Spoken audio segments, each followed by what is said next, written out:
This is your Other Brothers podcast. It's like running through an open door. It's like finding what you're looking for. We've been waiting. We won't wait no more. We got a beautiful story. Every moment on and on. We got a beautiful story. And we've only just begun. The best is yet to come. Welcome home, friends. Switching it up a little bit. What's up, everybody? This is your Other Brothers podcast, and we are a community navigating faith, homosexuality, and masculinity together. From the Jewel of the Blue Ridge, that's Asheville, North Carolina. My name is Tom, and I'm so glad that you're here. I'm so glad that we're back. Joining me from the city of Oaks, that's Raleigh, North Carolina. It's our other brother, Ryan. What's up, Ryan? Hello. I'm doing great, Tom. Good to see you. Ryan, you've aged so much. No, Ryan, you're ageless. Ryan looks exactly the same from when I first met him years ago. It's the truth. Ryan, Thank I'm you. so glad you survived the summer. We're gonna catch up with Ryan, and we're gonna catch up with. Gosh, let's get the rest of the cast in the mix here. From the frozen, no, not the frozen tundra. What am I saying? It's the folksy tundra. Our other brother, Aaron. What's up, Aaron?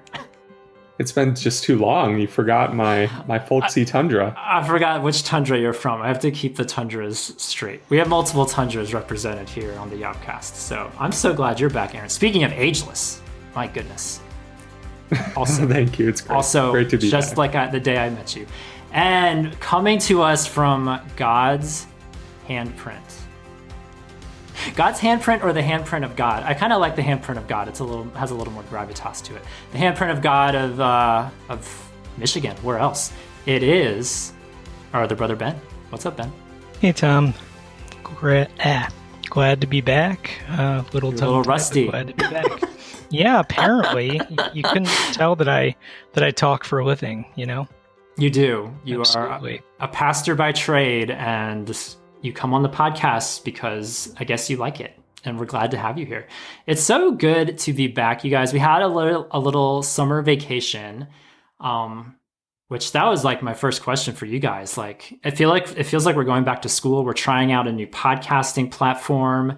Rather than not having seen you for 3 months, like as would be the case with a lot of classmates, like it is such a joy. Part of what we're talking about today was how we spent at least one weekend of our summer, and that was at our retreat, which made its brave, triumphant return after far too long of us being isolated and put into our corners across the country because of this pandemic. It was good to see you guys. We're going to talk about the retreat today, and we're going to talk about the highs and lows of this Christian life. We're going to talk about mountains and valleys, and not just talk about the retreat, although I think we could talk about the retreat the entire episode. Lots of stories, lots of moments to share. We'll share a few during this recording, but our goal today is to zoom out and talk about what do you do when you have those mountaintop moments, which is a little cliche if you're in Christian circles, what a mountaintop moment is, but something that just makes you feel more alive than you've ever been, when maybe your faith is more real than it's ever been, where you feel a sense of optimism and hope, or a sense of victory or triumph, and then inevitably you have to move on. You have to leave that behind and continue on with life, wherever life takes you. So we're going to talk about that today. I'm really excited to just hear some stories. This is a good old just story sharing podcast, which is what we love to do. So I'm really excited to not only get it back in the mix again, but to reminisce about the retreat, and then hopefully learn some new stories from these brothers as well. I'm hoping they tell a story that I've never heard before. With Ryan, that might be difficult because you and I have shared a lot of stories together, but we'll see. We'll see what we have. But first, real quick, just anything exciting happened this summer. I would love to hear any trips or any exciting summer reads or summer blockbusters. Like what's your summer looked like beyond our retreat?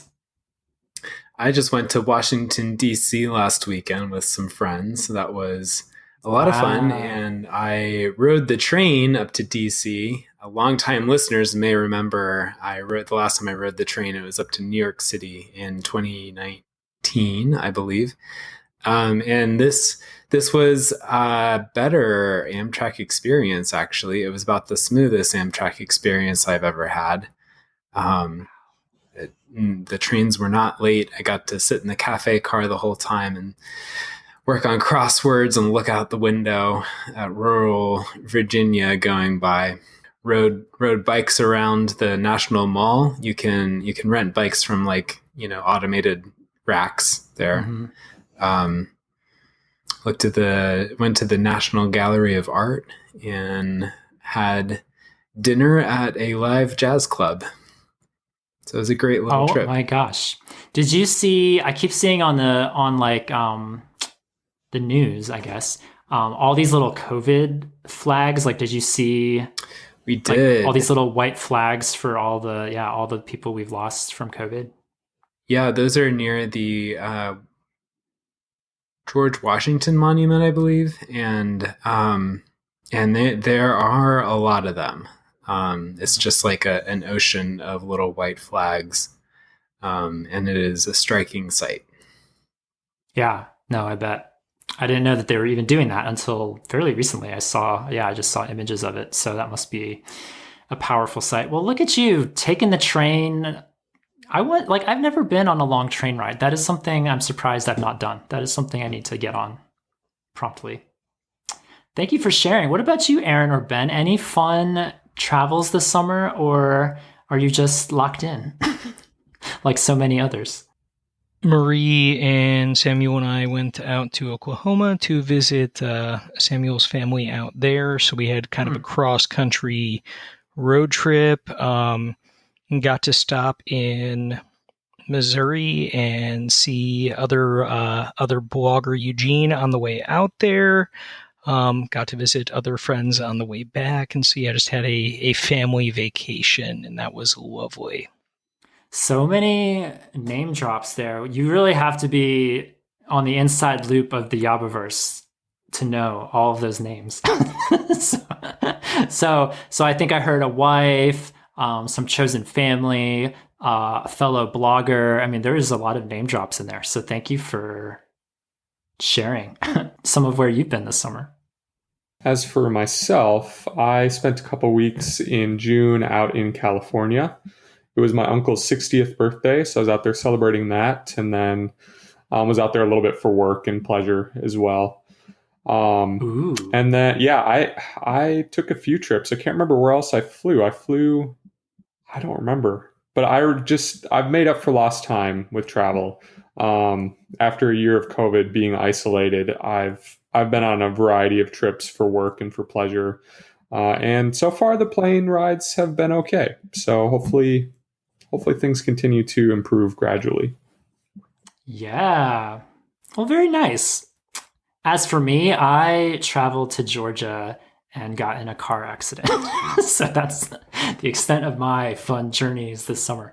I'm fine. I escaped unscathed, but I totaled my car, and it was just so sad. It was a sad stretch, but such is life. I don't know. I survived my whole life without a single car accident. And so then the one that I get in, it's not just like a little scratch in the Walmart parking lot or something. Like, that's always how I envisioned this would go, not like a truck barreling into my side and spiraling me out over a mailbox and airbags going off everywhere. It was very dramatic, but I'm fine. So, thank you, God. Thank you for the protection this summer for all of us, whether we were traveling by train or by plane or by totaled juke.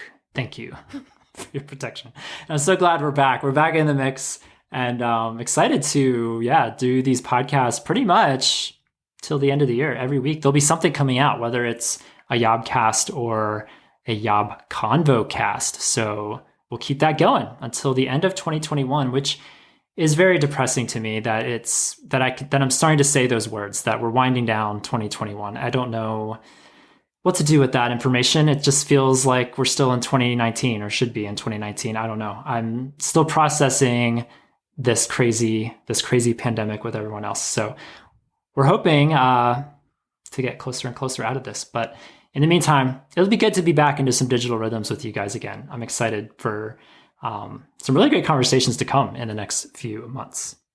You guys, I bet you think we got like untold numbers of voicemails and Apple podcast reviews in our summer hiatus, right? Yes, at least 12. At least 12. No, sadly to say, we got 0 Apple podcast reviews, which is a great opportunity to ask, like, if you guys haven't rated our show, our 2 shows, either of our shows, we would love your Apple rating review. And here's a fun challenge to put out there, because I think one of the best parts of the Apple review, I mean, yes, the review itself is important, but the alias, the pseudonym, the username, that's a big one. And I think what would be fun to put out a challenge to people out there listening is, if you haven't taken the time, it doesn't take much time. It could take as little as 30 seconds probably. If you haven't rated, reviewed a show, this is an opportunity to come up with a fantastic alias or username for us to read live on the air, on an upcoming episode. And the sky's the limit. Like, whatever you choose, I have to say verbatim. I can't just change your name. So this is an opportunity for creativity, maybe a little PG-13 possibly. Like, I don't know. You guys could take it whatever direction you want, but the mission right now, it would be awesome if we could hit 150 ratings reviews. That's our challenge. Our challenge out there is to get to 150. So please, if you enjoy our show, or if you don't, if you have some constructive criticism for us, we'd love that too. Shoot us a rating review on Apple. And if you want to call the show, if something that you hear today triggers a story, triggers a question, if you just want to ask the cast something, call our number anytime at 706-389-8009. We would love to play your voicemail on the show. It is such a delight to hear from our listeners. And thank you to everyone who's called over the years of doing this. It's been fun to feature your spoken words on our show, because we get tired of hearing each other speak constantly. So it's nice to hear from someone out there who's actually listening to what we're saying. I haven't given a shout out to the YOBBERS book club in a while. You guys, we have a monthly book club. It's fantastic. We've been doing it for, Ryan, did you know this? We've been doing it for a whole year now. 12 successful book clubs. Boy, that time flies, doesn't it?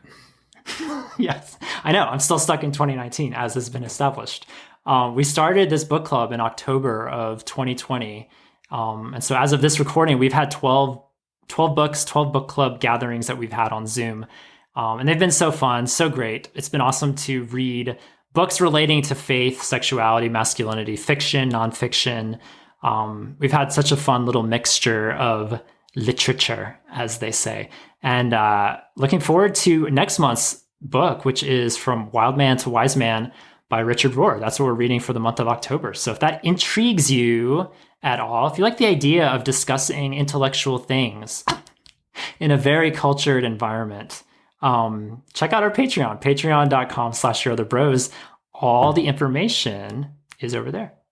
And a final announcement, you guys, we're about to talk about our retreat, but there's another gathering soon to be happening, and that is Revoice 2021. And I know I'm going to be there. I think a couple of you guys are going to be there too on this episode. I'm seeing nodding faces. Yes, I'll be there. Ryan and Aaron will be there. Yes, we will miss you, Ben. But I just wanted to put this out there. I'm putting this out there on Aaron and Ryan's behalf. I hope they're okay with this. But if you're there, if you're at Revoice and you see one of us, say hey. We'd love to meet you. I would. Again, I'm speaking on their behalf. They might want nothing to do with you, but I'm assuming that they would love to meet you too. So feel free to say hey, and looking forward to this gathering once again. Yes, you have assumed correctly, Tom. I would love to meet anyone listening. Absolutely. Ryan, do you remember this? I hope this isn't going to embarrass the 2 boys who approached us at the second retreat or the second Revoice conference. But there were 2 guys on the first night. They came to me first and they said, "Oh my gosh, we've been listening to your podcast." And they were so sweet. They asked for permission if they could hug me, which for anyone listening, you don't have to ask for permission. I will gladly accept a hug and share the hug. It's a two-way street, right? And so they hugged me, they thanked us for the show, and then I introduced them to Ryan, who was close by. In that moment, like I would have flown across the country for that, just for that. Like the conference itself was great too. Lots of great speakers and gatherings, but I don't know, just to be words of affirmation, man, those are huge for me. So if anyone out there wants to affirm me at Revoice this year, I will gladly take it. After the multi-years of isolation that we've had from large group gatherings, I will take all the hugs and words of affirmation that I can get. So I'm hoping, I'm hoping just for a great time here very soon. And before we get to our main episode topic, we have to thank our beloved sponsor for this episode. How else can you get to the mountaintop and back down into the valley without hiking sticks, or as I looked at today, trekking poles? Trekking poles. Have you guys seen those things? I used to laugh and scoff because there was a lot of older people who would use these poles and they're just walking on like level ground. And I'm confused. Like, why are you using these? Yeah. poles? What's the sales pitch here? But after the years I've had with this autoimmune disease and with my joints no longer what they used to be, suddenly the idea of alleviating any amount of pressure on level ground or otherwise with a trekking pole sounds divine. I might invest. I might invest if I decide to go back to the Grand Canyon again or something that's otherwise tumultuous. So trekking poles, thank you for helping us get to the mountaintop, but then back down from the mountaintop. I hope I did them justice by giving them a sales pitch. Alleviate the tension in your knees with trekking poles. Alleviate the tension in your soul with trekking poles. Trekking poles for the soul. Trekking poles for the soul. That is what we are. That is essentially what our role is here today. We are the trekking pole for your soul, and that is our role. Who said we were rusty after a 3-month hiatus? Not me. So today we're talking about mountaintops and valleys, and starting with this mountaintop, it's a personal mountaintop for me are these retreats that we've done. We've done 3 in-person retreats now with our YOBBERS, our supporters on Patreon, 40 plus guys every single year. And so it's been really special to see singles, marrieds, younger, older. It spans the generations, coast to coast. In a year that isn't marred by COVID, we've had people internationally from Canada and the UK come to our retreats as well. So just a really special weekends of my life. And I want to talk about our one that we just held. We just had a retreat last month as of this recording, and some blogs are starting to come out. So if you guys are curious for some more inside scoops and perspectives from our retreat, check out our blog at yourotherbrothers.com. You can read something I've written, something Aaron's written, something Ben's written. We got blogs out the wazoo about the retreat. So I hope you guys will enjoy reading those. But I wanted to just go around real quick, and we don't have a whole lot of time. We don't want to spend the whole episode on the retreat, but it's a snapshot of what could be considered and what is for many, what many people have told me is a mountaintop moment, a weekend that was unlike anything else they've ever experienced in their faith. And so I would love to hear real quick, just like, what are some of y'all's favorite moments, some highlights from our last retreat? I think for me, it was just being in such close proximity to so many people I love dearly. And if I guess if I have to pick a moment around that, it was Friday evening as people are showing up and getting to give people big hugs as they arrive. And, you know, some people I haven't seen in a while, some people I'm meeting for the first time, but I've seen them around, you know, the Zooms and Discord a lot. Or some people that I'm in touch with pretty regularly, but getting to add another in-person experience to our relationship.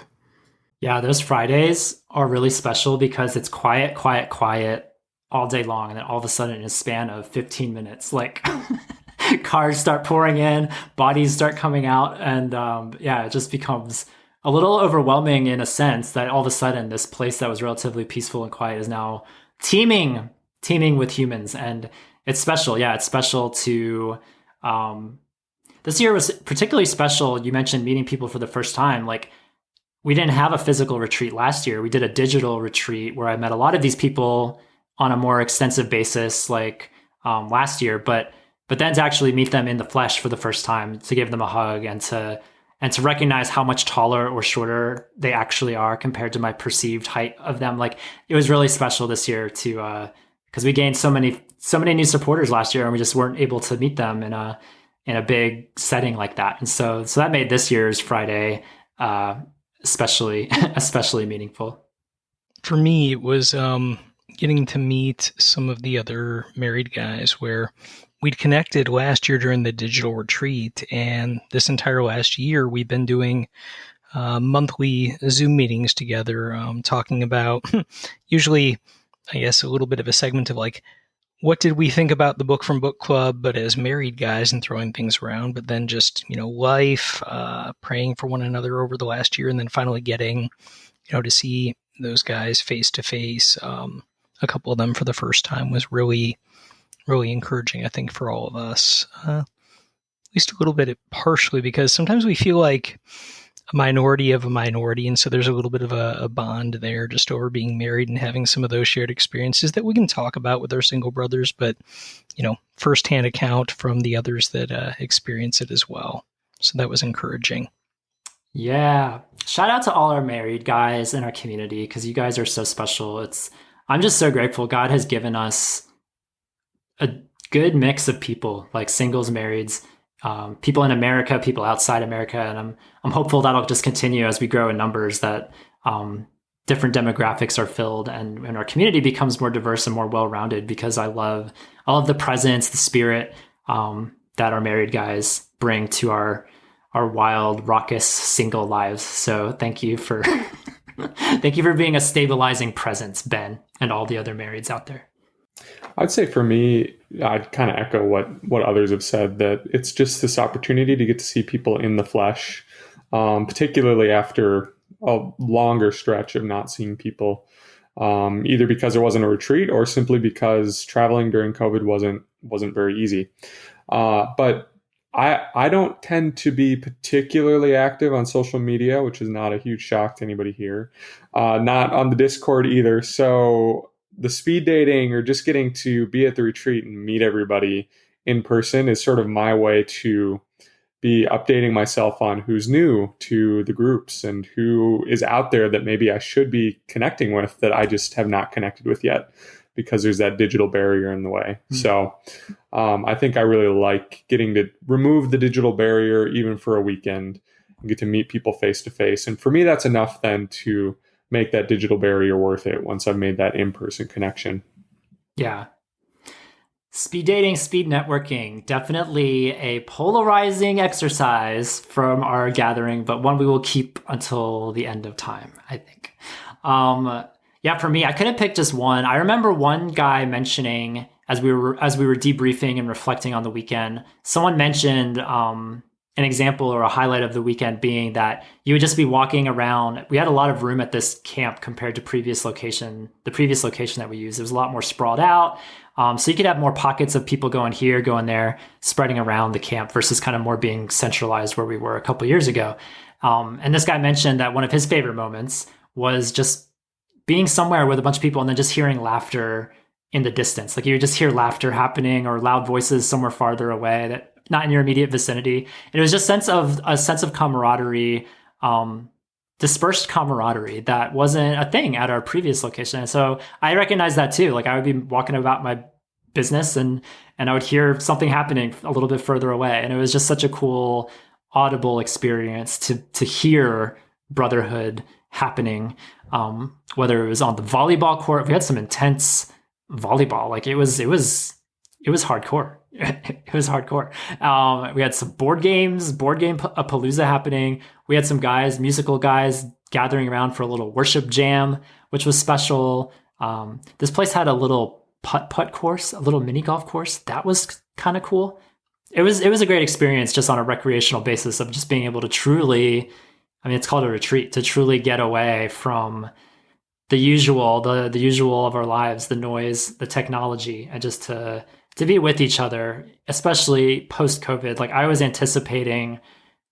been anticipating this weekend along with so many others for quite a long time, many, many months. And so for it to finally happen, not that we're on the other side of COVID by any means, but still to finally be able to have an opportunity to have 40 of us in a room together was very, very special. And we tried a few new things. Some highlights for me is we really wanted this retreat to be more intentional. I think for me personally, that was a challenge to make this retreat as spiritually intentional as possible. And how can we, I don't know, risky sounds like a dramatic word, but I love being dramatic. Like some risky exercises, we invited people to step up for prayer the first night. And it was very special to see people who had just literally met each other 3 hours ago, 5 hours ago, stepping forward, vulnerably asking for prayer over certain things in their lives. And then other brothers also vulnerably, boldly stepping forward and praying for these guys that they just met. Maybe they've only seen on a Discord posting, or maybe they just have never, like, they don't even know a thing about this person in front of them. And it was really cool to witness that and to see people stepping into that as a brand new thing that we've never done at a previous retreat. And then also just being able to sort of begin the process of debriefing the retreat during one of our last functions together, and just having an affirmation circle where people could point out their favorite moments or even affirm somebody in the circle. And that was really special because I truthfully didn't know if people would, if they would go for it, or if they would want to, if that would be something they'd be comfortable doing. And so I was thrilled for anyone that was there that's listening. Like your boldness, one person times 40, like it added up quickly. Like it was awesome to see people just step into this little thing called the YOBBERS retreat that most of them hadn't been to before. So it was a special time to try some new things this year in a new location, and just practice discipleship, practice encouragement, and practice just a sense of kinship that I don't think we've had before. Like it was really, every year has been special, but it just feels like the longer we're together and the longer we know each other and the longer this thing keeps going, it just becomes like all of a sudden a foundation has been laid. Like 3 retreats now over the last 3 years, like it's been special to see all these moments collect and inside jokes developing. And I don't know, it's just, I'm so happy and so overjoyed from that weekend. It was really special, which makes us transition now to the valley, the road away from the retreat, which I'm sure there are guys out there maybe still struggling from the sense of togetherness, to be open, to be free, to just be comfortable around the people that are there. And then to go back to a sense of, some are closeted, some have not revealed their sexuality to anyone back home. Or just in general, whether they're open or not, there's not a sense of closeness or a sense of authenticity maybe that they experience at a weekend like ours. And so I'm curious how you guys have managed. I know, Ben, this was your first retreat, so I'm tempted to go to you first, because old Aaron, Ryan, and I, we go back 3 retreats now. We're one of the handful of people who have been to all 3 of these things. But this was your first retreat, Ben, and so I'm curious how your road away from the retreat has treated you now that it's been about a month or so, I would say. Transitioning back into normal everyday life, kind of the emotional high coming out of the retreat, connecting with so many guys of shared background and experience, and then jumping back into life, jumping back into ministry, and missing the guys, missing some of the conversations there. Kind of hard. I also got to have a little bit of a gradual step down, got to spend a couple of days with Ryan before actually heading back home. But getting to process post-retreat with a few friends here, and just kind of asking the question, how do we bring experiences like this into the church? And so I guess one of the challenges for me, a little bit of sadness in saying, this is great, we should continue to have things like this. I mean, even if the church were more aware and did, better in walking with sexual minorities, there would still need to be a space for, getting together with other people that are like us. But I think for me, some of the challenges coming back to a church where I'm not out, where a couple people know my story, but at the moment, still not really feeling like this is the right time or that this is a safe space for me to be able to come out. There's some challenge, there's some sadness with going, how do I equip my church to be able to have these conversations, and recognizing that I'm not alone in that a lot of guys went home to spaces where they're not out, where they're not known among their family, their friends, their churches. So yeah, that being kind of a bittersweet kind of thing, saying, thank you, God, that I have this space. Thank you, God, that I have this community, but also that kind of, I'd say, longing to see that be part of everyday life in the church as well. Yeah, you've nailed like a tension that I feel too. Like I like having our special little separate thing. Like having that once a year has been extremely meaningful for me. But would I like to see more of that type of gathering happen? Yeah, local churches, and just day-to-day life in general. Like, yeah, I would love more authenticity, more types of gatherings like that. But I also want the super special feeling of us doing our own thing too. So it's a little bit of both. I feel that that tension, if that's the right word, of gratefulness, but then wanting something more as well. Well, one of the things I say in this next blog I have coming out is one of the reasons why we need to have spaces like the YOBBERS retreat is because the church doesn't understand why we need to have spaces like the YOBBERS retreat. Ooh, if think that about doesn't that statement. tease you. Yeah.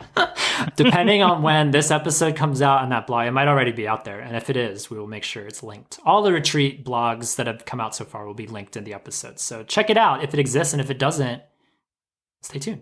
It should exist soon. Ryan, Aaron, what about you guys? What were some, or was it challenging at all? Did you guys just jump right back into life? And everything was fine? Or was there anything challenging about, coming back from the retreat? Like Ben mentioned, he came back with me to Raleigh after the retreat. So I had sort of a gradual landing.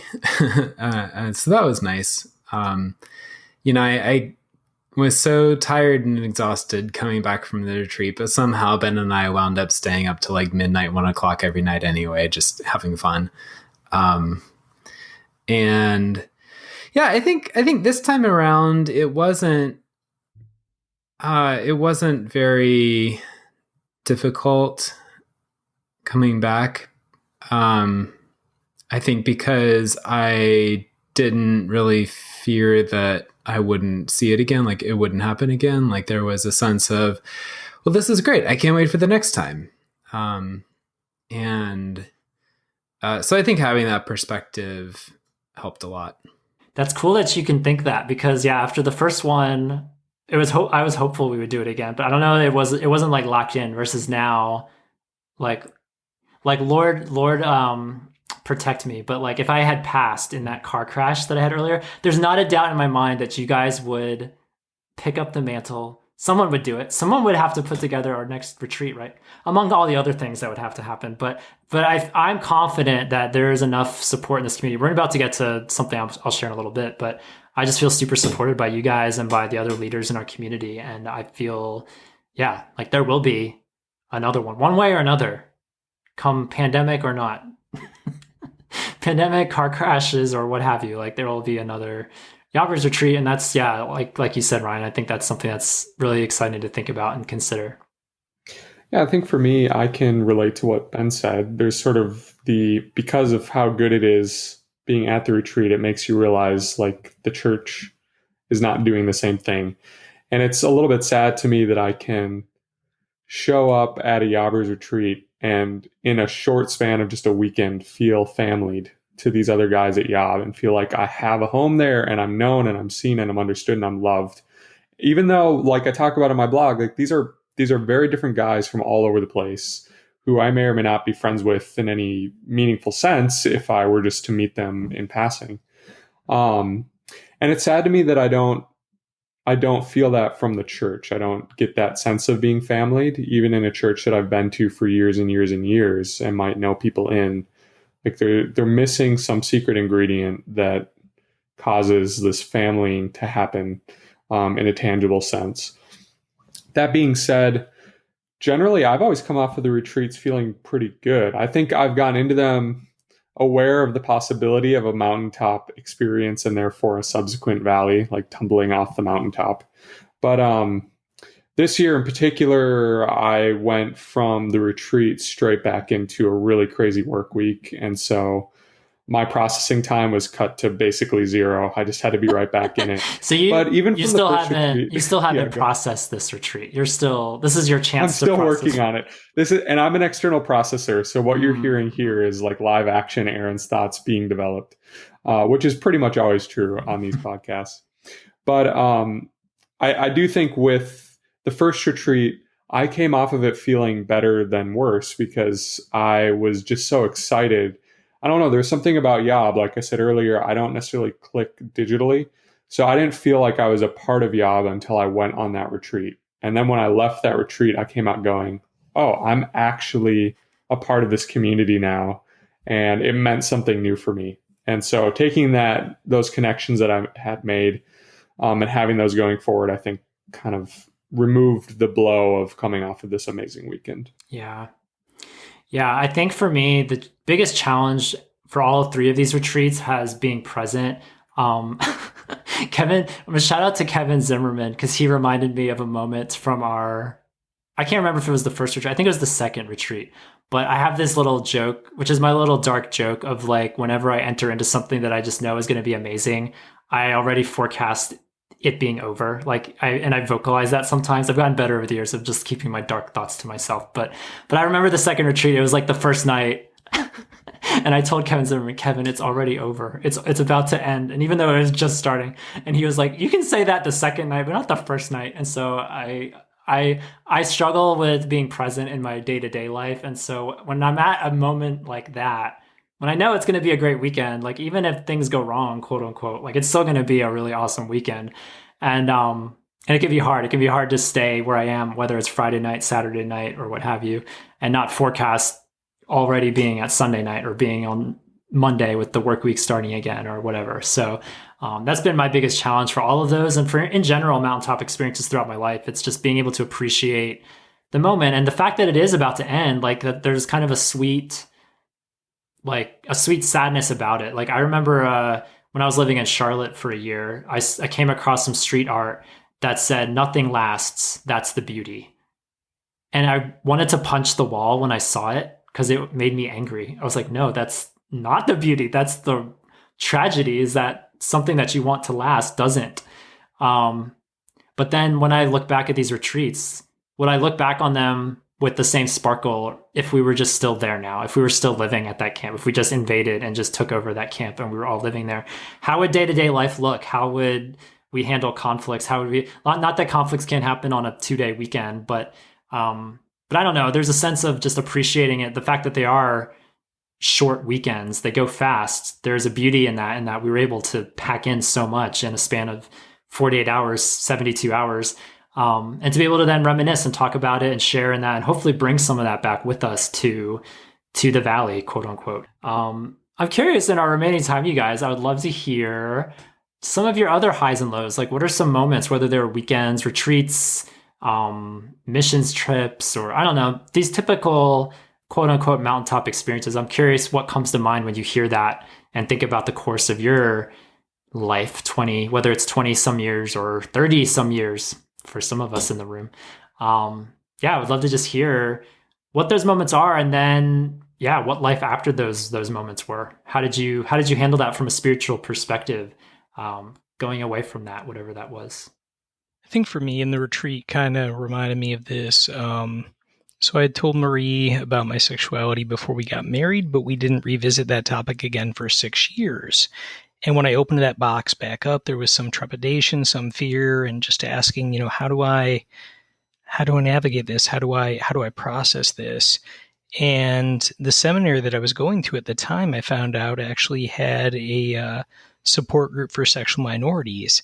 And so going there for the first time and going, what's this going to be like? What are these people going to be like? And getting to hear other people's stories, their own journeys growing up in conservative churches or not so conservative churches, but that feeling of, regardless of some of the nuances to the stories, so much shared background and that feeling of me too, that when I was in this room, I wasn't the other. I wasn't, the odd one out. And for those of you that, don't know, and someday the pseudonym will go away. Ben Rutkowski is a pseudonym. That's where I met Ben, the guy whose name, the Ben comes from, the three most important men in my life, Benjamin Michael Rutkowski. So I met my friend Ben there, and he walked me through what the journey had looked like for him. He was years down the line in his processing. And so kind of this mountaintop experience of finding a group, but then more than that, finding a person who took the time to, like, for lack of a better term, mentor me and say, it might not be exactly like this for you, but here's what it's been like for me. And I'm here to answer any questions. I'm here to, to pray with you, to encourage you. And he stepped into my life and Marie's life and became friends to both of us. So call it a mountaintop and also call it a plateau for a while, because we just got to stay there and it was awesome. And so then going into the retreat and being able to share with some other guys as well, that for some of them, this was their first time processing storyline stuff. This was, the first time they'd been able to step into a room with a bunch of other sexual minorities, and getting to pass the baton in some ways and getting to see their excitement as they opened up was awesome. Yeah, we keep circling back to the retreat. I feel like that's what's going to happen this whole episode. But yeah, seeing people in an environment that they've never been before and just seeing them, they were awesome. I mean, people just stepped into it. I'm sure there are anxieties floating around and people who didn't know how much to share, how much to jump in. But from what I saw, the vantage point that I had, like, it was really special to just see people jumping into this and hopefully feeling safe along the whole way, to be able to share whatever they wanted to and to experience it to whatever experience they could. So yeah, that was really special. So yeah, in terms of mountaintop experiences, finding Ben and finding other people as well to be able to, connect with and go, I'm not alone here. And, I've got all these awesome people to be able to connect with and ask questions of, pour into and be poured into by them. Kind of the valley, even, some of the fallout in the, the last year, and even since the retreat, has been some of the people that were with me on this journey from a Side B perspective are no longer walking that path. They've made a theological shift. And in some instances, there's this question for them, like, do they even still believe in God for some of them as they've walked away? So wrestling with that and going, again, how do we do this better in the church? How do we walk with people better? How do we love and be family to one another? We can't take the place of God, but we can be the hands and feet of Christ in people's lives. Yeah, thank you for sharing that, because I know that's a story that is, statistically, it's just going to be increasingly common that people who are connected with other guys in the YOBBERS, or when you meet people at Revoice, or if there's other Side B circles out there, inevitably over the years, people will change their beliefs. And what do we do with that? How do we stay in friendship with them? Is it better to not be in friendship in certain cases? Like, what does that look like? And how do we move forward? And I think that's because that's a story that's happened in my life. And there's an exercise we do at the retreat called Step in the Circle, where we put out various scenarios that if you feel that they apply to you, if you're comfortable stepping in, step in the circle if this applies to you. And something we've asked the last couple of years is, what have you had friends who were walking this Side B life with you, and they no longer are, whether they've changed to an affirming theology or they've abandoned faith altogether. And I don't know the numbers of people that stepped in, but I know more people stepped in this year compared to 2 years ago. And so I feel like that's a conversation that I would love to have. That's a topic I would love to explore more someday, but it's also one that brings me a lot of personal trepidation as well, because I don't know, there's no easy answers, at least from my messy, explosive heart. So I don't know how to tie a bow on those stories, but it would be great to enter into that topic with you or anyone else about that, because I feel like that's something that's inevitably just going to become a more common story for guys in our community as they develop friendships and bonds with guys, and then as those bonds change, as all relationships do on some level. For sure. And, I think to that end, having that conversation, because there are people in our own group that have for a time stepped away, made a theological shift, and, they've also turned around and they've come back later as well. So yeah, that's another story too. That's right. They have indeed. What about you, Ryan? Story time with Ryan. Yeah, I've been thinking about how I experience these mountaintops, and I think part of my personality is just that I don't get sort of, I don't really find myself on such high heights as it sounds like other people do, and consequently, I don't think I sink to such low lows usually. But there's an exception to that, which I'm about to talk about. But part of me wonders if it's a little bit of, I don't want to say cynicism, but sort of learned self-protection of, I'm not going to let my emotions get away from me, because if I let my emotions get away from me on the happy side of things, they'll also get away from me on the sad side of things when it's over. So for better or for worse, I think I feel a little more even keel usually.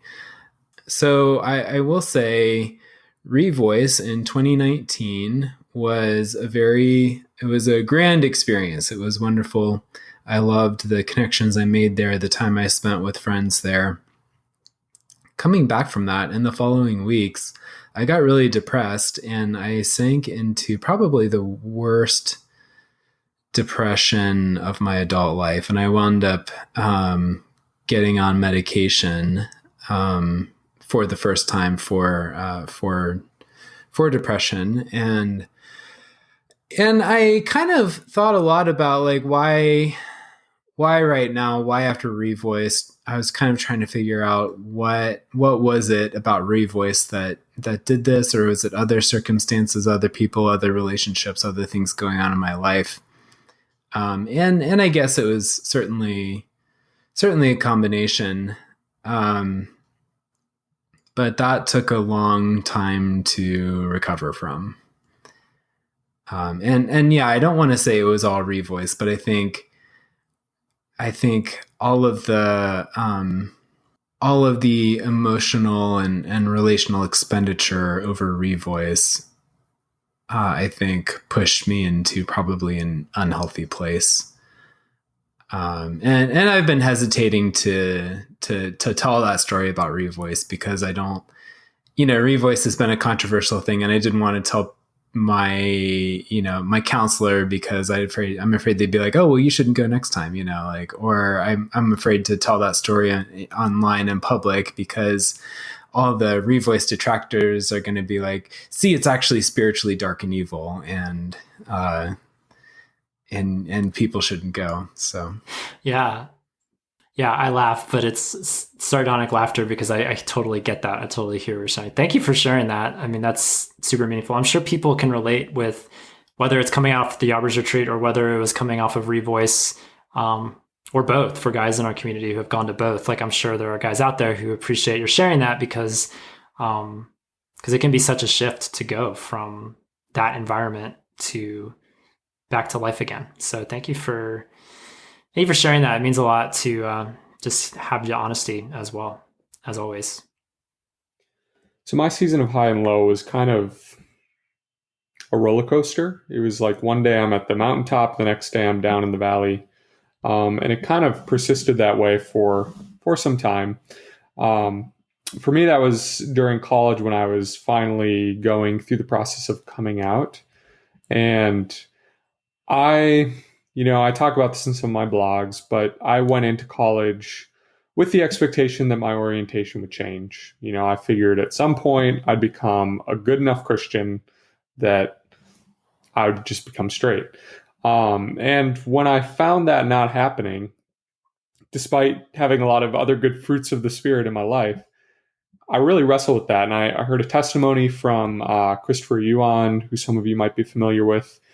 And I remember at the end of that, it was great story, very fascinating. I remember at the end, he didn't really talk about whether or not he was straight now. And that was the first story I heard of somebody when I looked into it more, where he was, he doesn't speak very, very plainly on that, but it appeared that he was still wrestling with the attractions, even though he kind of stepped away from what he would have called his gay lifestyle at that point.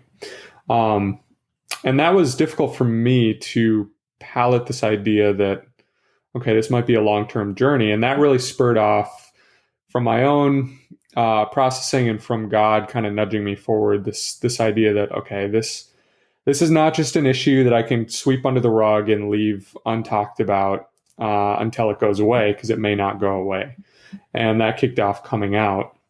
And that was really difficult for me. I was very resistant to it. God had to speak very plainly to me through a lot of sermons, a lot of quiet devotional time, a lot of spiritual attack and, prophecy and dreams and things. It was a lot. But I think what was so beautiful about that was, especially looking back, there have been possibly no other times in my life that God has interceded so directly and tried to speak so clearly to me as when he was calling me to come out. And I think that was really beautiful even though it felt like a very difficult call, and it was difficult, in fact, to actually go through the process and the journey of coming out. But it was beautiful to get to experience God not only nudge me forward, but then drag me forward, kicking and screaming, and but also make these promises that this is for your good, and this will work out, and you'll make it through to the other side alive of this. And in fact, this is being done for your good and for my glory, not because I like watching you suffer. And get to the other side and see that, like, through that process, feeling the pain, feeling the agony of having to actually be so vulnerable and share. But then through that process, feeling God's healing. I kind of felt this promise that God was going to heal me through coming out. And at various points, I wondered, okay, he's going to make me straight if I come out. So I guess God will make me go through that hoop before I come out. But what I found was he healed me of a lot of shame and, being unable to love myself, wearing this mask and using that mask to get love from others and never being loved myself. And so I know that it doesn't have like a clear, I went up this mountain and hit the peak and then tumbled off the other side. But it was sort of just like this constant teeter-tottering and rolling down the mountain, feeling beat up, bruised, and just super depressed for a little period. And then God sort of picking me up and friends coming around me and dusting me off and saying, okay, keep moving forward, and finding that as I continued forward in obedience, there was another mountain waiting. And with that mountain came another valley. But so it goes. We continue to find more of those mountaintops through the valleys as we get through the other side. And I think that's what was really beautiful from that experience for me.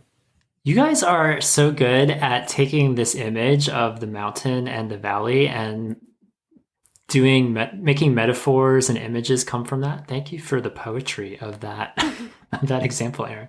Yeah, I love that. So your example is very like sexuality focused, and I think my example that I'm going to share is very more on the masculinity side focused, because my whole life I've struggled with the sense of masculinity, that I'm worthy enough to fit in with a group of men, whatever they look like.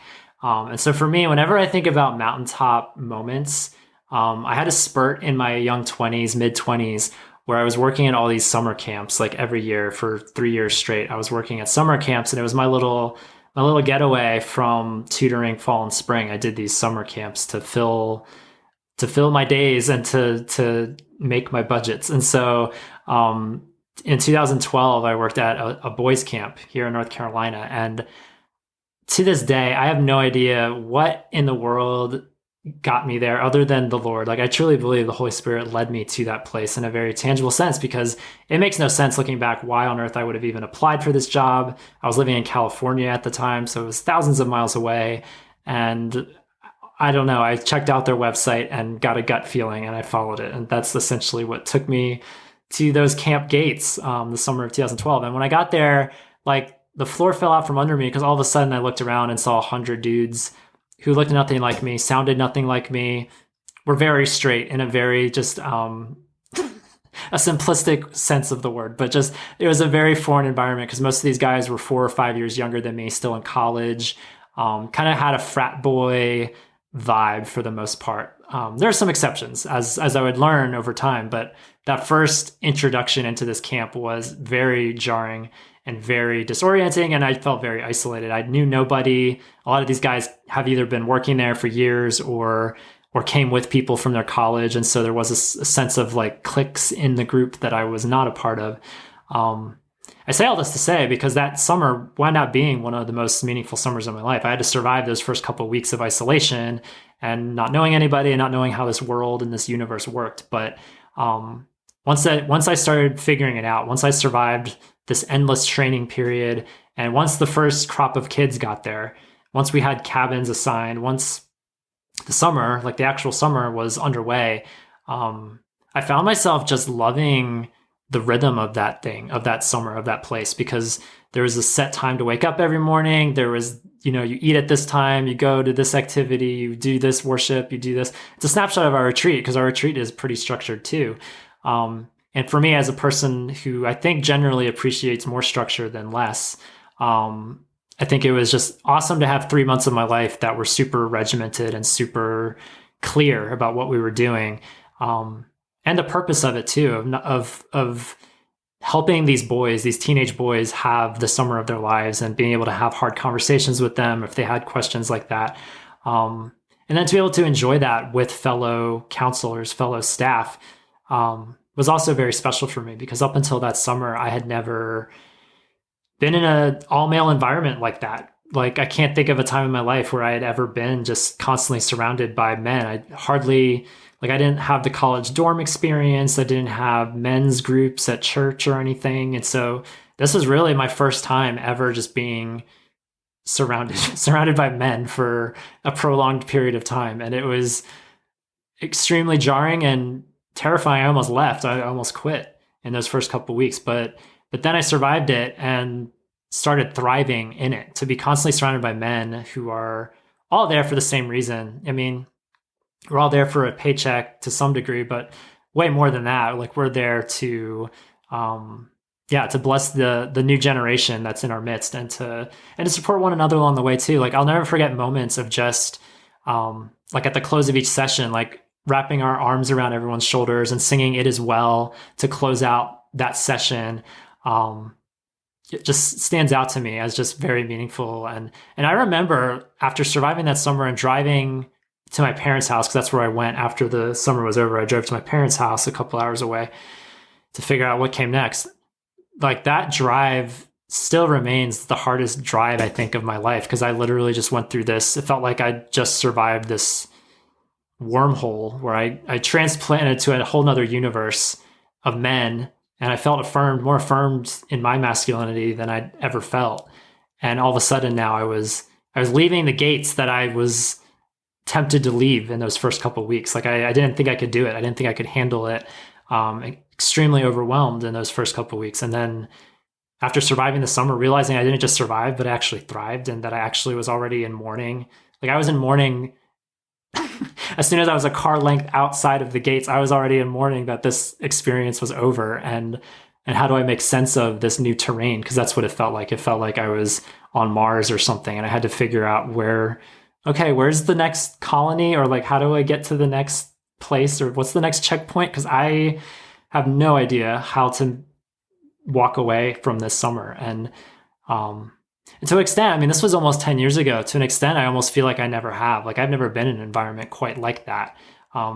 It came out years later that, like, when my story became more public, because at the time my story wasn't public, but I wrote a book the following year, and then, Yob started a couple years after that. And it's been a very cool feeling in the years since that summer for guys that I worked with to privately message me and be like, "Oh yeah, I'm gay too. I'm attracted to men too." And I had no concept of that. In my little bubble at the time, I assumed that everyone there was a straight frat boy who would want nothing to do with me, wouldn't know what to do with me. And what I've come to learn now, like a decade later, is there were a mix of all of us. There was a mix of all types of boys, straight or otherwise, at that camp, working at that camp that year. And that's what made it so special, is that it was deceivingly diverse, is what I would say. And so I'm grateful for that experience, because that is a snapshot. I'm going to give another shout out to Kevin Zimmerman, because why not? Kevin Zimmerman is great, and we love Kevin Zimmerman. But Kevin and I will go on nice, long, sad, nostalgic, hopeful, emotionally laden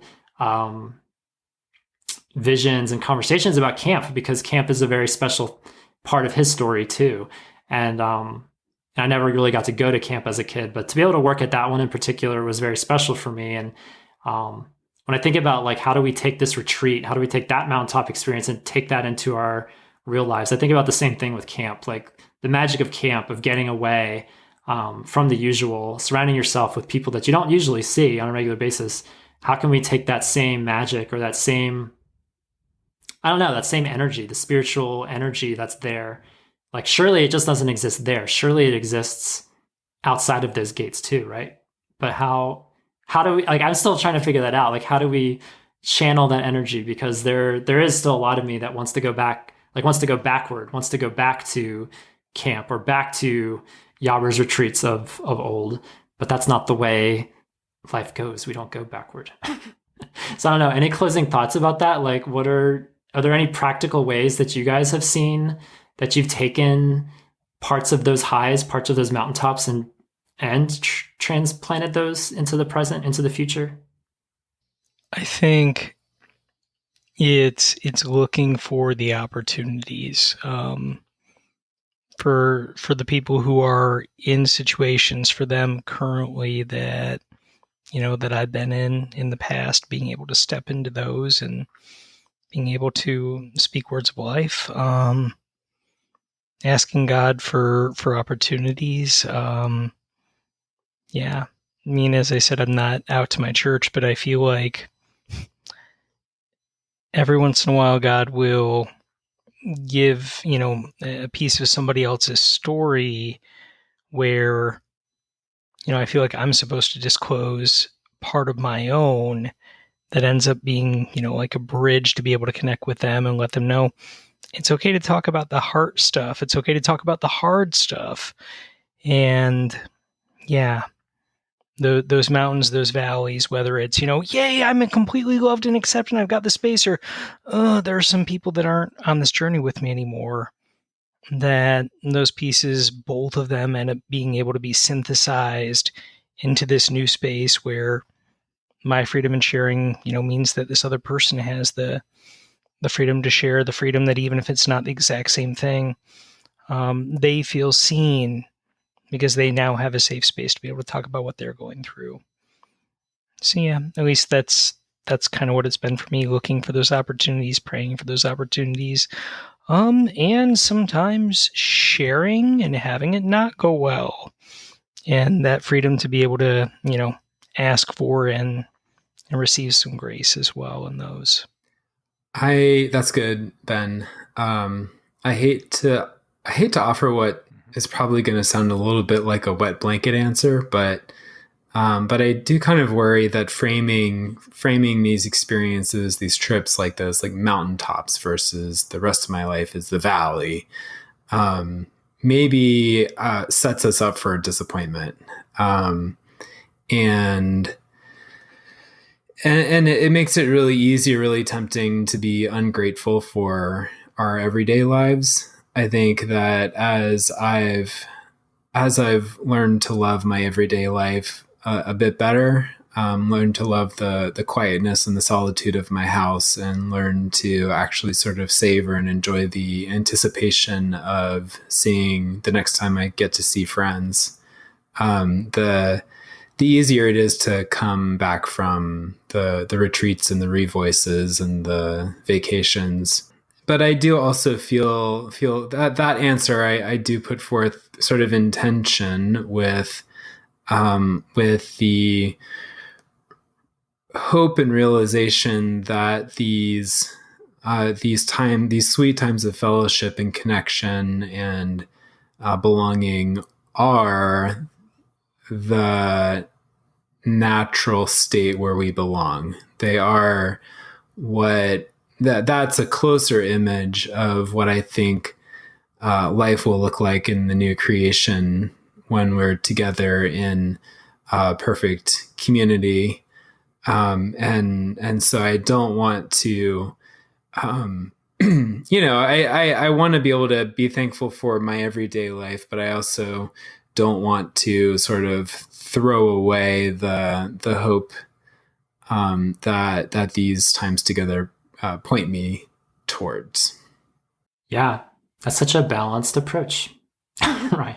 Ryan's very even keel, and we appreciate that. Yeah. I think learning to see the opportunities in our everyday lives. I think for me, I get into this tailspin of just wanting to go backward and wanting to be in the past, that I'm not even necessarily open and asking for those opportunities. Like, how can this life look more like camp or look more like the YOBBERS retreat versus just missing it so much and just in sackcloth and mourning of it's being over? And I think I personally need to do a better job of, if nothing else, just asking the Lord, like, God, how can whatever clicked at those retreats or at camp or elsewhere, like, yeah, how can I bring that to today, to the jewel of the Blue Ridge? How can I bring that to where I am in this season of life?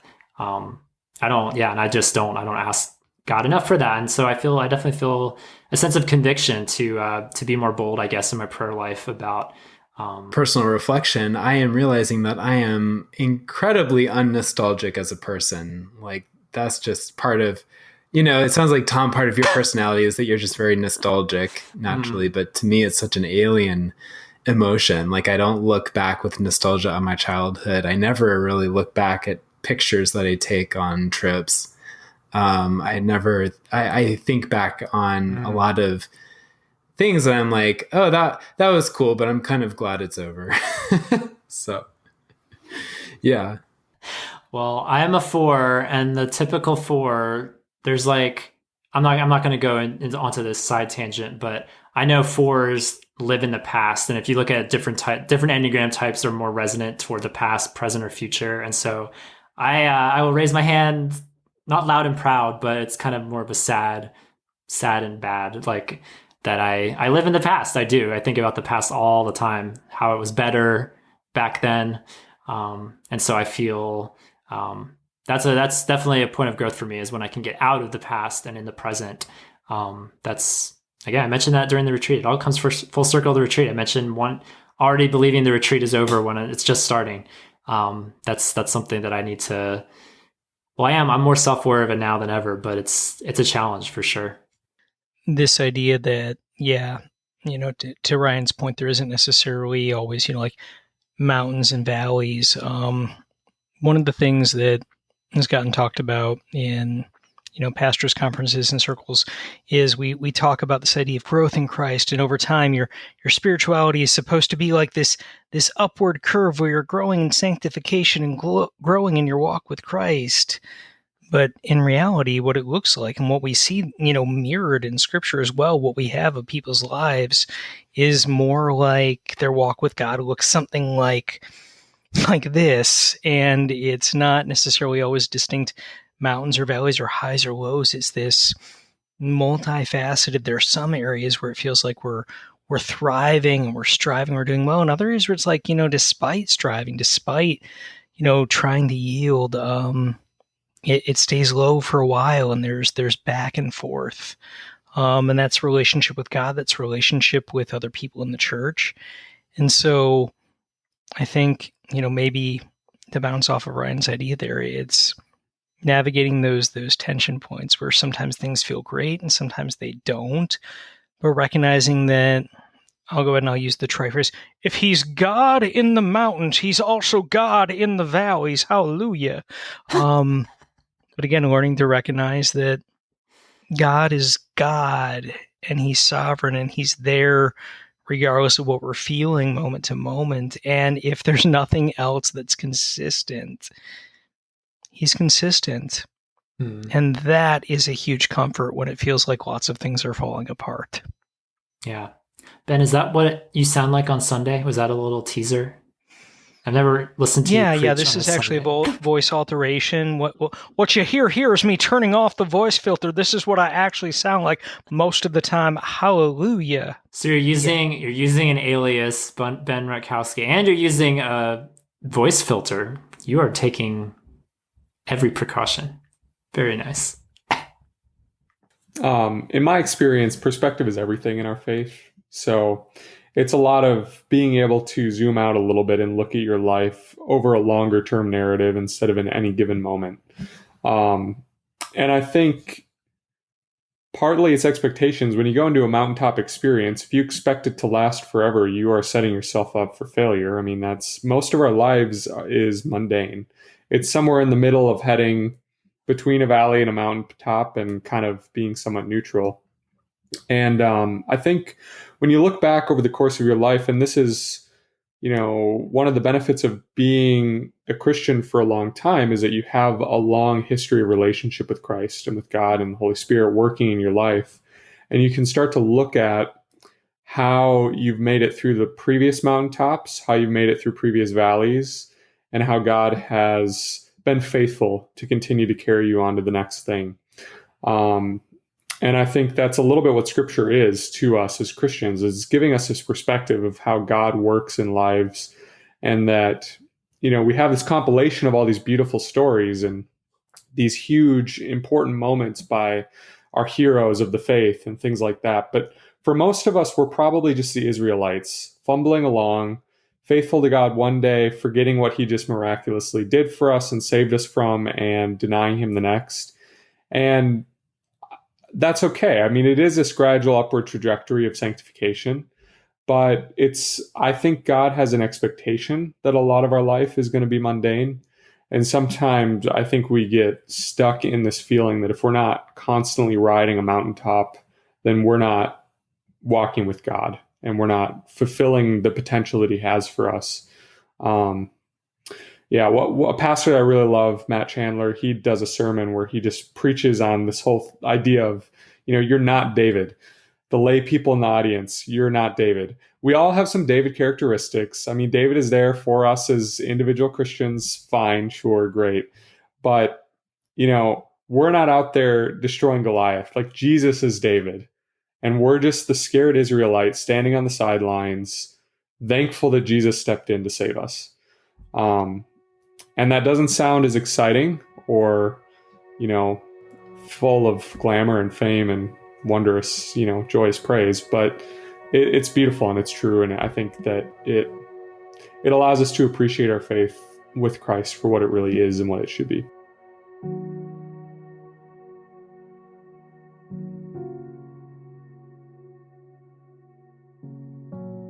God, give us hills to climb and strength to climb them. This little prayer is the last thing you see when you leave the gates of Camp Ridgecrest, and that prayer has been following me ever since I left the Blue Ridge a decade ago, and now that I've returned. Ever since that summer in particular, I've always wanted another hill to climb, as hard as it is, as masochistic as that sounds. A hill to climb, a mountain to conquer, goals, tangible things to achieve and cross off my proverbial to-do list.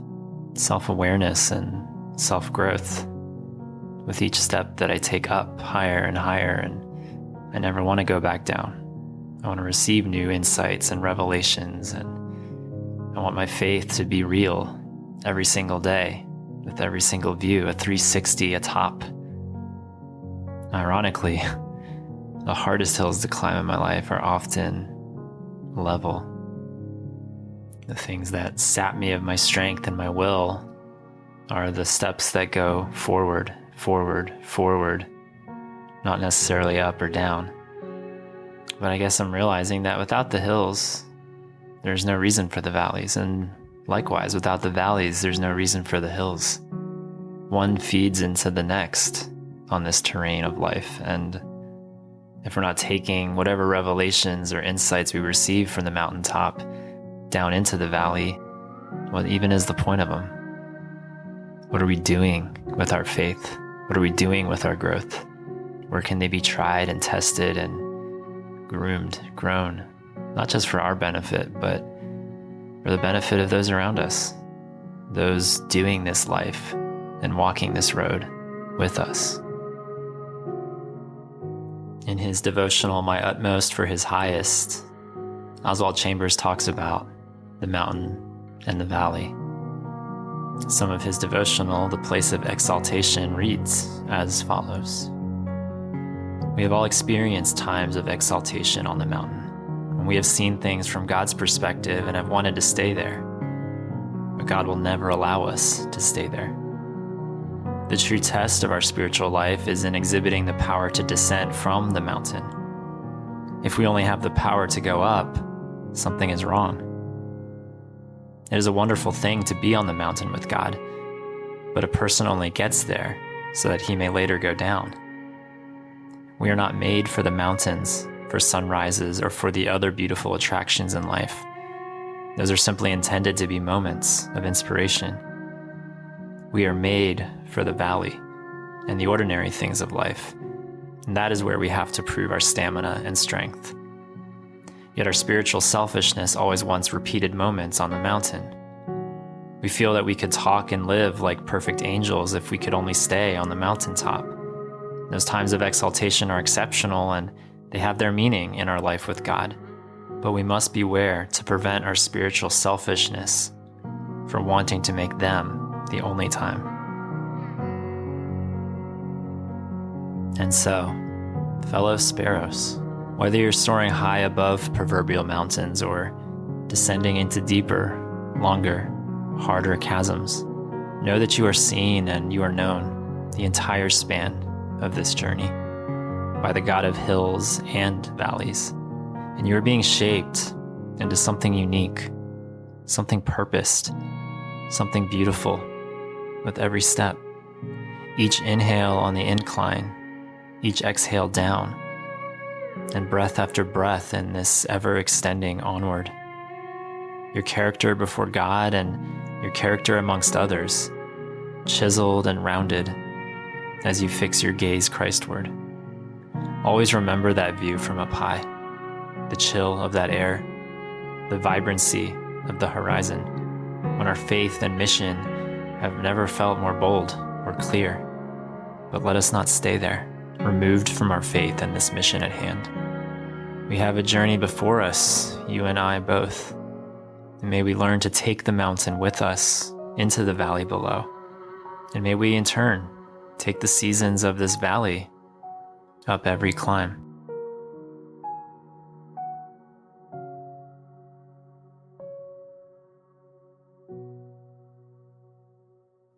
So talking about mountains and valleys reminded me of the lyrics from this Caedmon's Call song back from 2000, Ooh. a little blast from the past. And I've always found it so encouraging.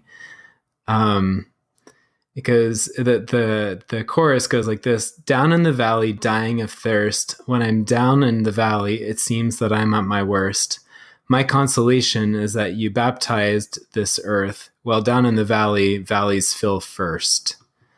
And I've always loved the image of when God sends his grace like rain. The valley is where it winds up, right? Like God has extra care and attention and compassion and love and affection for the people who are in the valleys. And so I just hope you guys and whoever else is listening, when you have those times in the valleys, I hope that you remember, are able to remember that God has an extra heart for you there. That is beautiful. Thank you, Ryan. Shout out to Caedmon's Call. What a pull that was. Yeah. Nice. And Nicely also, I done. hope I didn't step on your benediction toes with that, Tom. No, But step on you'll those just have toes. to do better than me. step on his toes. Can I rewind and pull my benediction from Caedmon's call? That would have been amazing. It was awesome hearing some of y'all's journeys. I know we just shared very small snapshots. I guess a snapshot is small by definition. We shared snapshots of our spiritual lives here today. But it's cool. It's cool to piece them together in the collage of this episode and to tie it back to our retreat, which, it was just fun to reminisce and to live in the past, even though that's not something Ryan does. So we're glad to drag him into the rearview mirror for a little bit. And now we're back on the road again. Y'all, we'd love to hear from you, whether you were at the retreat or not. We'd love to hear your mountains and valley stories on our blog. So check out our podcast episode page at yourotherbrothers.com/podcast. Go to episode 84's post and share some mountaintop valley stories with you. What's been helpful? If you have any advice, if you have any lived experience that you want to pass along, we'd love to just hear, what kind of stories resonate with you when you talk about spiritual highs, spiritual lows, what those have looked like and how you have made sense of them as we plod forward through this life. We love hearing from you guys, so you can leave a comment on the blog, or if you feel so inclined, call the Yob line, 706-389-8009. We would love to play a clip if you want to share your story that way as well. Feel free. And a big shout out to trekking poles who truly did make sense of our souls this episode. I don't know about you guys, but my life, my spiritual journey feels more charted than it's ever been. And I now know where I'm going. I didn't know before, but now I know. I always wait for someone to jump on that train with me, and then I see 6 eyes looking back at me. So I don't know. We'll just keep on going. I don't know if you remember from I think it was The Parent Trap with Lindsay Lohan. Another nice the pull. mean stepmother. They trick her into smacking some sticks together to try to scare bears away. And I was just thinking that really trekking poles are the great professional way to do that. They're reusable and lighter than sticks. Thank you. And multi-purpose. If you invest in a good pair of trekking poles, they will always be available for you to smack together and scare the bears away. Thank you, great trekking visual. poles. My goodness, Caedmon's call, Parent Trap. You were just talk about nostalgia. You are bringing I know. it way back. Maybe I'm wrong about nostalgia. Someone's more nostalgic than they put on, but. Yes, thank you, Trekkie Poles, and thank you, Ryan, for supporting our sponsor. Y'all, this was fun. I'm so glad the YOBcast is back. It is fun to be back in the mix. Look forward to doing this again very soon. Stay tuned, you guys, for the Yob Convocast coming back for its brave, triumphant return next week. It'll be fun to make the rounds once again and start to meet some people, maybe for the very first time. We shall see. But for now, this is it. This is goodbye. For all your other brothers, my name is Tom. This is Ryan. This is Ben. And I'm Aaron. Reminding you that you are not alone. Even the sparrow finds a home. Love you guys. See you next time. Bye. Thanks for listening to Your Other Brothers podcast. Our show is edited and produced by Thomas Mark Zuniga. If you enjoy our show, consider rating and reviewing us on Apple Podcasts. You can also follow us on Facebook, Twitter, and Instagram at Your Other Bros. We'd love to hear your story. Comment on this or any of our episodes at yourotherbrothers.com/podcast, or share a story to play back on our show by calling us at 706-389-8009. You can also email us at podcast@yourotherbrothers.com or write to us at Your Other Brothers, P.O. Box 843, Asheville, North Carolina 28802. Finally, if you'd like to further support our storytelling, community building efforts, consider becoming a Yobber. Yobbers pledge monthly on Patreon and receive perks like bonus podcast content, access to a secret Facebook group, regular group calls with fellow patrons and authors, and more. Visit patreon.com/yourotherbros for more information. Until we journey next time, we're glad you're with us.